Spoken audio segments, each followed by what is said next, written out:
few others joining us.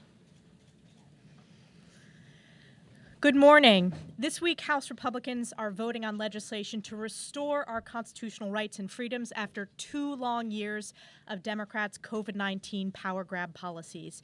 The extended COVID lockdowns, like the ones we saw in my home state of New York, caused irreparable damage to our children's development, financial strain on our small businesses, and unnecessary deaths among our most vulnerable seniors due to former disgraced Governor Andrew Cuomo's deadly and fatal nursing home order. Under the guise of COVID-19, Democrats' authoritarian policies weaponized the federal government, forced unconstitutional vaccine mandates, and cost hundreds of billions in waste and abuse of Americans' hard-earned taxpayer dollars. This week, House Republicans will pass a bill that will force the federal government to acknowledge what the American people already know: the pandemic is over. In addition, the Freedom for Healthcare Workers Act will end the unconstitutional COVID-19 vaccine mandates that cost our healthcare workers who bravely served on the front lines in the wake of the pandemic. It cost them their livelihoods and caused a crisis of staffing shortages nationwide. House Republicans will also pass the Show Up Act. Americans across the country show up to work every day. There is no reason why federal employees should not be held to the same standard. House Republicans will deliver on our promises to hold Democrats accountable for their failed COVID-19 policies. And as the conference chair, every week we are highlighting one of our newly elected freshman members. And I'm honored to introduce our next speaker, Laurel Lee, newly elected from Florida's 15th District. Laurel. Thank you, Chairman Stefanik. Good morning, everyone. It is a pleasure to be here. I proudly represent Florida's 15th Congressional District, and I am proud today to support measures to end the public health emergency order and COVID-19 era mandates, requiring federal employees to show back up to work. Throughout the pandemic, Florida said no to unnecessary regulations. We kept our citizens safe and our businesses open.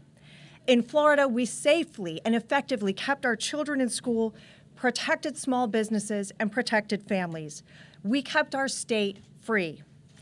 Emergency powers should be used only when necessary, only for as long as necessary, and in a manner that is consistent with the law. It is time for the rest of the country to join Florida and end unnecessary COVID-era regulations and restrictions and allow our businesses and our families to thrive. And with that, I will turn it over to Chairman Comer. Well, thank you and good morning. It's great to be here today with Chairwoman Stefanik and members of our Republican leadership team and conference. This week, the Oversight Committee will kick off a very busy Oversight agenda with our first hearing investigating the massive waste of taxpayer dollars in pandemic spending.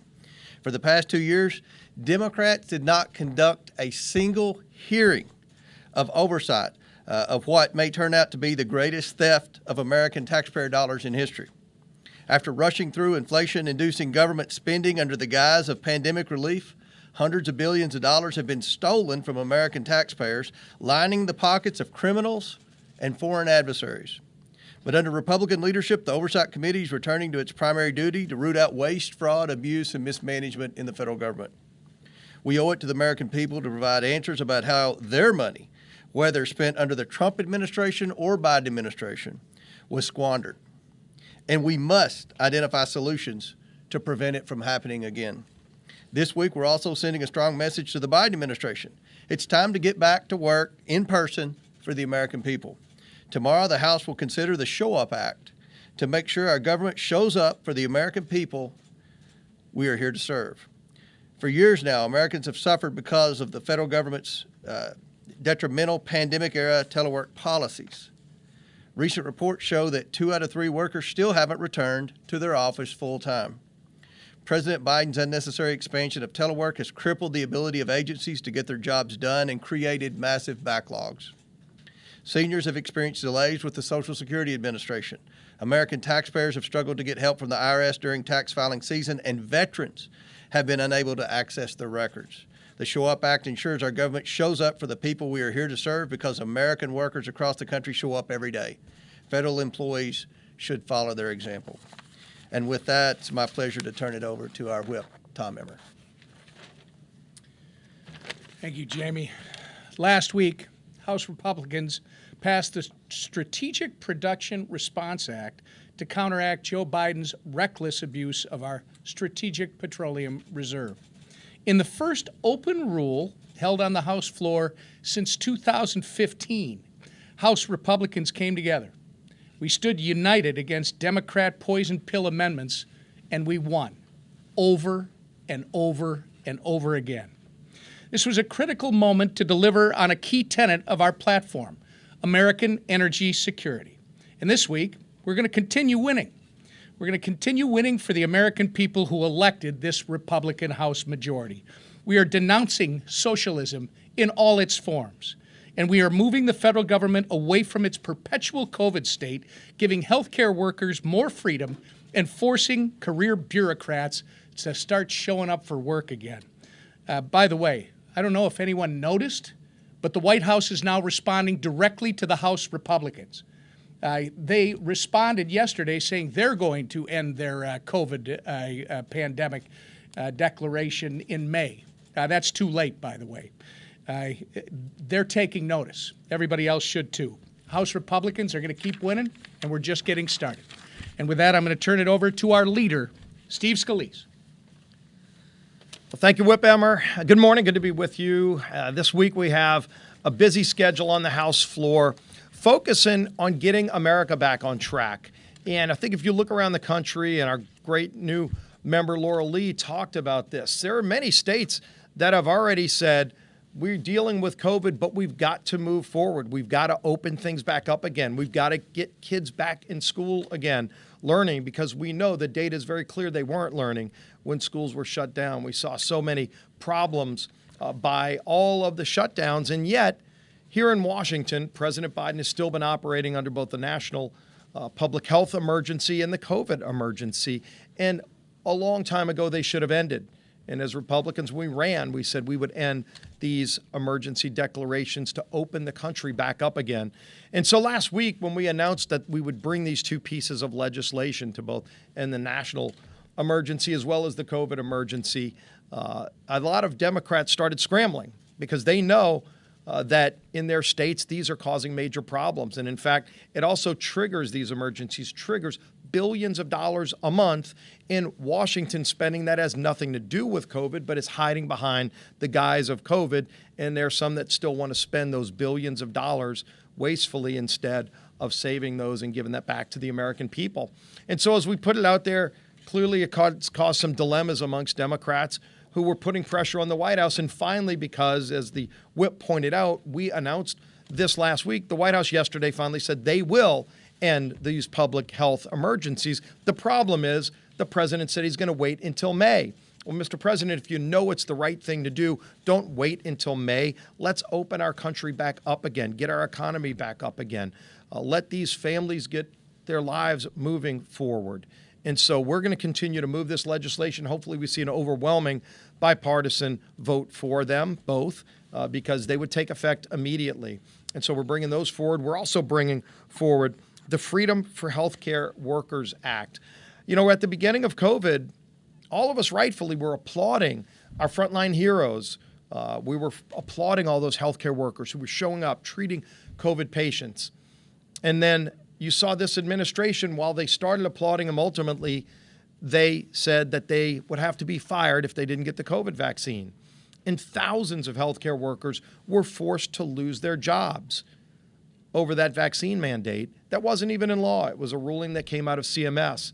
And so what we are bringing forward is legislation to end that. Let's get those healthcare workers back to work. Let's continue to applaud them as the heroes that they are, not try to shame them or terminate their careers because they didn't get vaccinated from COVID. Obviously, with the other pieces of legislation to end the declaration of the pandemic, we are also bringing up the Show Up Act. Millions of Americans have already gone back to work. Americans show up every day to work.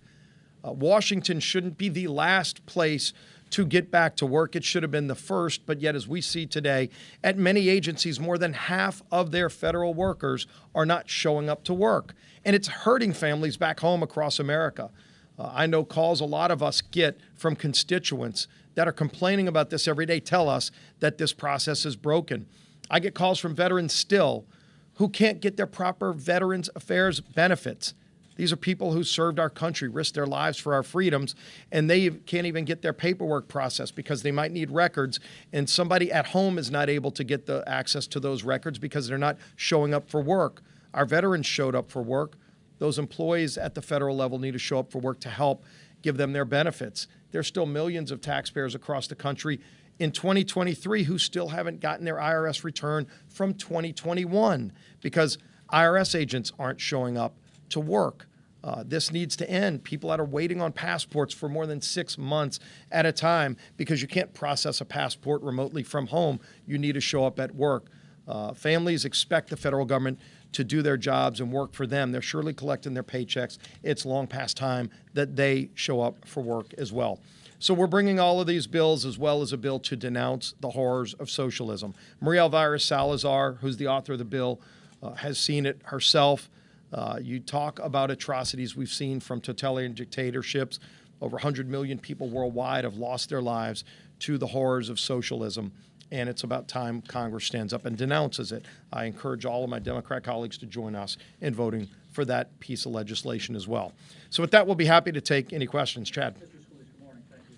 Do you anticipate an objection from your side of the aisle when the slate of members for the committee, including the Foreign Affairs Committee, comes to the floor if Congresswoman Omar, which I've seen the list, but just hasn't gone to the floor, if there would be an objection, and if there is not an objection, would you then try to remove her from the committee? And do you think that there are the votes on the floor to remove her from the committee if Mr. Stubbe and others are concerned about it? Well, first of all, the fact that the Democrats still haven't submitted that list, it's out there. If the media's seen it. On your side, though, that you guys were waiting to get your list. No, we've named our members of committees. The steering committee has done its work. We're waiting on the Democrats to submit their list because we want the committees to get up and running. There are only a few committees that the lists have come out from both sides, primarily A committees, the Rules Committee.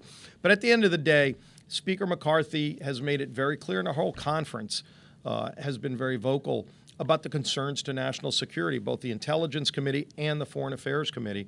Obviously, you heard with Adam Schiff and Eric Swalwell that they would not be allowed to serve on the intelligence committees again because of the access to classified sensitive information. That would be a very major concern. And by that same regard, the Foreign Affairs Committee, Ilhan Omar, we've all seen the quotes and things that she said over and over and over again as a member of Congress that would create major problems if she were on the Foreign Affairs Committee. So we would, if they brought that forward, which they haven't yet, but if they did, then we would move to remove her as well. There's a two-step process. Would you object to that on the floor, which doesn't usually happen? And if that doesn't happen, would you then... Likely not object, but then go separately to remove her as well as I pointed out, Swalwell and Schiff from the intelligence committees. Yeah, obviously we've been talking to our members and pointing out a lot of issues because, if you look at what we were very concerned about last Congress with Democrats removing Marjorie Taylor Greene and Paul Gosar from all of their committees. This is not the same in a number of regards. Number one, they went after Marjorie Taylor Greene for things that she had said before she was a member of Congress that she denounced before she was a member of Congress. It was very personal, and they removed her from every committee.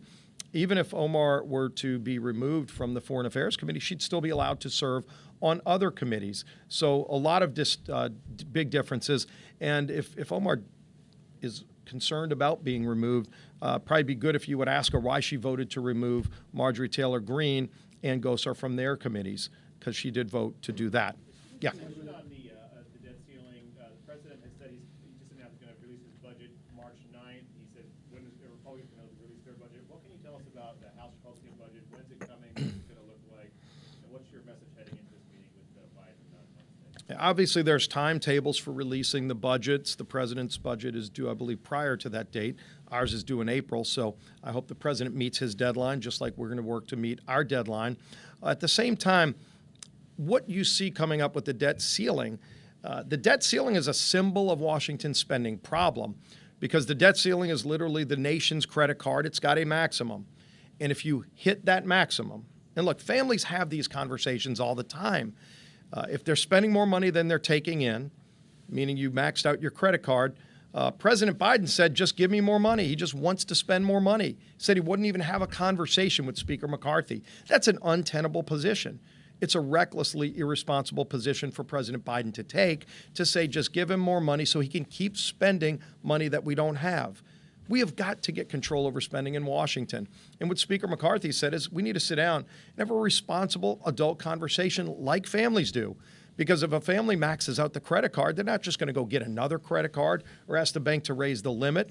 You obviously pay your minimum payment. You're going to pay your debts, but you're also going to have a responsible conversation about how we stop this from happening again. Is there no waste in the federal government that President Biden can agree to identify to save taxpayer money?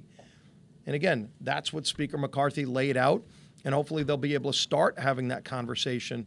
But I think when every family looks at their own budget, they look at the federal government and they see waste, billions, tens of billions, hundreds of billions of dollars in identified waste. We've identified hundreds of billions of dollars of payments, COVID-related items that are going to people that don't even have Social Security numbers, that don't even live in America, prisoners in prison getting checks from taxpayers. And President Biden said he doesn't want to cut any waste. That's irresponsible. It's untenable. It's about time we confront this problem. Mr. Leader, please. As a member of the Energy and Commerce Committee, you sponsored legislation mandating baseball-style arbitration in blackouts between broadcasters and MVPDs. Do you believe that DirecTV and Newsmax should pursue arbitration to eliminate the possibility of political bias in the decision to drop Newsmax?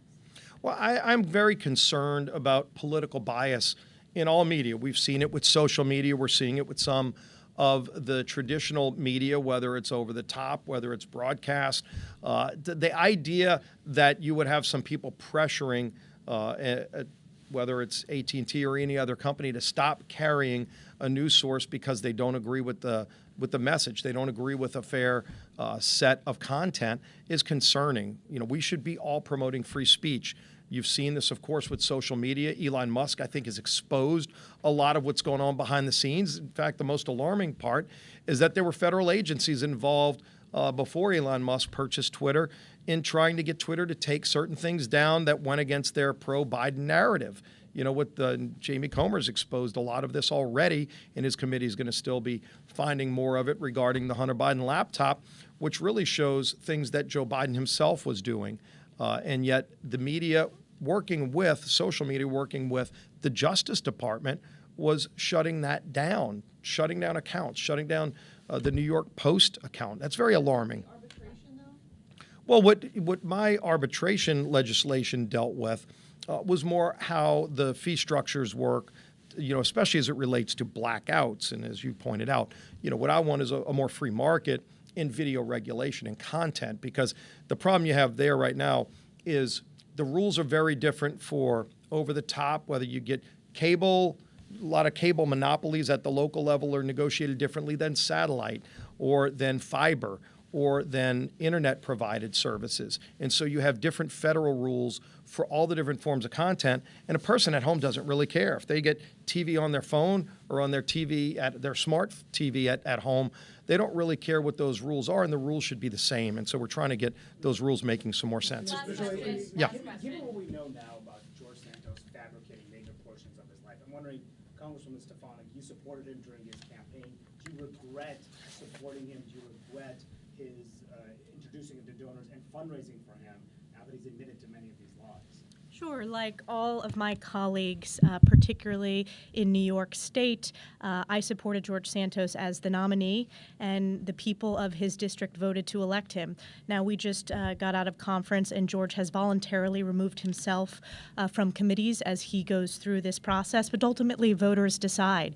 And I'm very proud that in New York State, we flipped 5 districts to help deliver us the majority, and ultimately voters make this decision about who they elect to Congress. Did he resign? Do you think he should resign? Again, this process is going to play itself out. I've already commented on this numerous times, and again, it's going to play itself out. But ultimately, voters are going to make that decision, whether it's in the primary election or in the general election.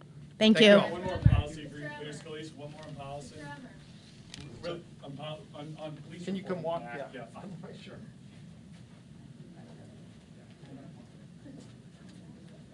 I can be the doorman.